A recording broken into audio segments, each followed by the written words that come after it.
आज हम पढ़ेंगे आपकी क्लास में पाठ 2 लहासा की ओर। लेखक इसकी कौन है? राहुल सत्यनारायण। ओके स्टूडेंट्स, तो इन्होंने यह एक यात्रा वृत्तांत है। जो राहुल जी थे ये यात्राएं करते थे, ठीक है। और एक यात्रा का वर्णन उन्होंने अपनी इस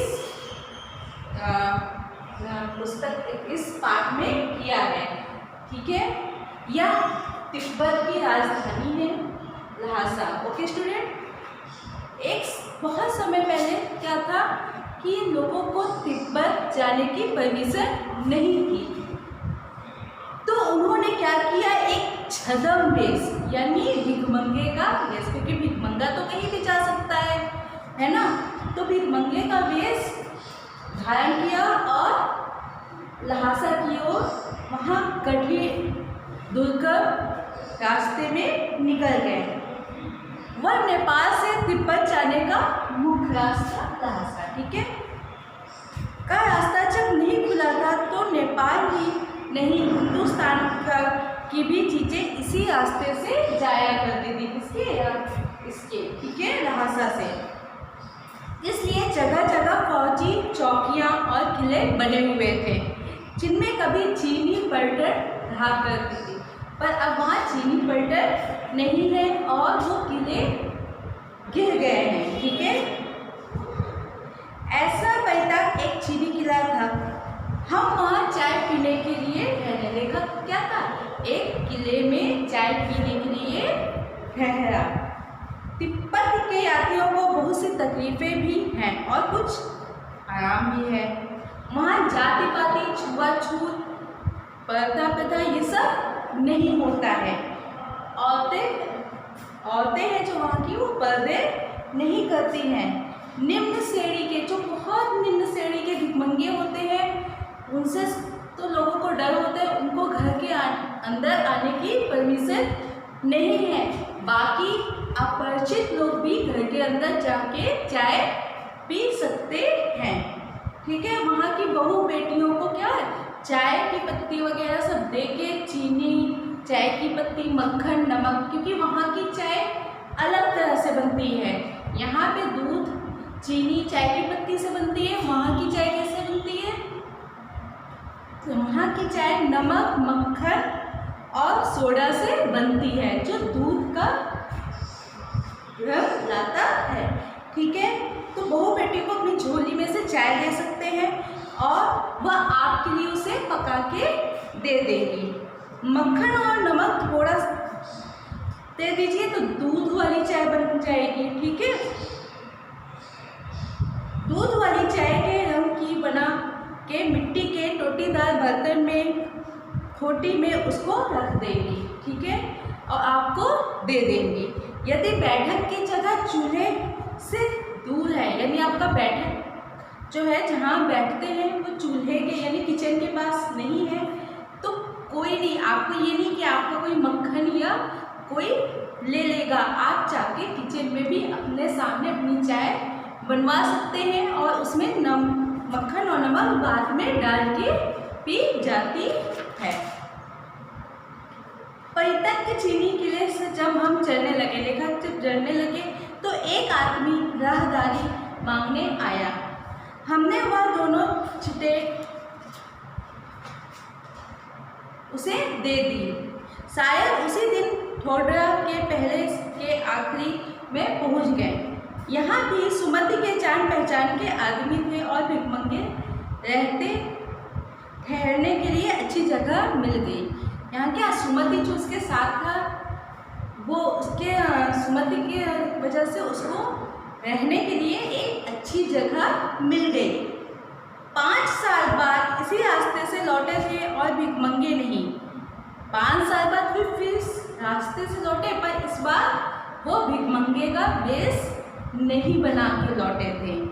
भद्र यात्री के वेश में घोड़ों पर सवार होकर आए थे, किंतु उस वक्त किसी ने हमें ठहरने के लिए जगह नहीं। जब वो भिखमंगे के वेश में गए थे लहासा, तब उनको ठहरने के लिए जगह मिली थी। परंतु जब वो वापस अच्छे वेश में, यानी कैसे, भद्र यानी अच्छे कपड़े पहने, अच्छी तरह ठाट बाट, मतलब अच्छे व्यक्ति की तरह जब वापस आए तो उन्हें बैठने की जगह या रहने की जगह वहाँ नहीं मिली। क्यों नहीं मिली? हम गांव के एक सबसे गरीब झोपड़ी में ठहरे थे।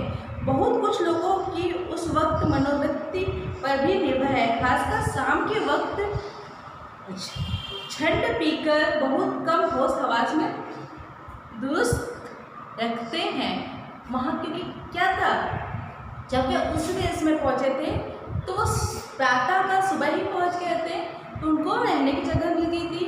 और शाम के वहाँ के जो लोग होते हैं वो झंड मीन्स होता है एक प्रकार का मादक पेय, ठीक है, एक मादक पेय पीकर वो लोग क्या होते हैं, बेहोशी की हालत में होते हैं, इसलिए उनको रहने की जगह नहीं मिली। अब हमें सबसे विकट टाटा टोकरा पार करना था। रांडे तिब्बत में सबसे खतरे की जगहें हैं।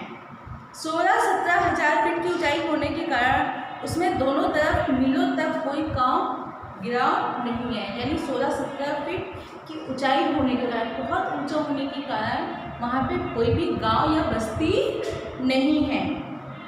नदियों के मोड़ और पहाड़ों के कोने के कारण बहुत दूर तक आदमी को देखा नहीं जा सकता। डाकुओं के लिए यही सबसे अच्छी जगह है। तिब्बत में गांव में आकर खून हो जाए तब तो खूनी को सजा भी मिल सकती है, लेकिन इन निर्जन स्थानों में मरे हुए आदमियों के लिए कोई परवाह नहीं करता। यदि तिब्बत में आके कोई की मृत्यु होती है तो उसके दोषी को सजा मिलेगी, पर यहाँ पर अगर कुछ होता है तो वहाँ पे उसकी कोई भी देखभाल या परवाह नहीं करता। सरकार खुफिया विभाग और पुलिस पर उतना खर्च नहीं करती और वहाँ गवाह भी तो कोई नहीं मिल सकता। क्या होता है, ना वहाँ गवर्नमेंट कोई खर्च करती है और ना वहाँ कोई गवाह मिलता है। डकैत पहले आदमी को मार डालते हैं, उसके बाद देखते हैं कि कुछ पैसा है कि नहीं। हथियार का कानून न रहने के कारण यहाँ लाठी की तरह लोग पिस्तौल और बंदूक लिए फिरते हैं। यहाँ पे कोई भी कानून नहीं चलता, इसलिए लोग क्या है, लाठी की जगह क्या पिस्टल वगैरह लेकर आराम से घूमते हैं। डाकू यदि जान से मारते तो खुद उसे अपने प्राणों का खतरा है। गांव में हमें मालूम हुआ कि पिछले ही साल ठोडरा के पास खून हो गया। शायद खून की हम उतनी परवाह नहीं करते क्योंकि हम भिखमंगे थे। जहाँ कहीं वैसी सूरत देखते टोपी उतारकर जीप निकालकर कुची कुची दया एक पैसा कहते और भीख मांगने लगते, पर उन्हें कोई भी चिंता नहीं थी। क्यों? क्योंकि जहाँ पे वो ऐसा माहौल देखते कि कोई सबकी निकाह है तो अपनी टोपी उतार कर और लोगों से कुछ दया एक पैसा करके ऐसे भी मांगने लगते थे। लेकिन पहाड़ की ऊंची चढ़ाई थी, पीठ पर क्या था, सामान था और अगला पड़ाव 16 से 17 मील से कम नहीं था। मैं सुमति से कहा कि यहाँ रंडकोल तक के लिए 2 घोड़े कर लो, सामान भी रख लेंगे और चलेंगे। ओके स्टूडेंट्स, तो यहाँ तक आज आपको बुक रीडिंग करनी है। आगे की स्टोरी हम कल पढ़ाएंगे नेक्स्ट पार्ट में। Okay, good bye.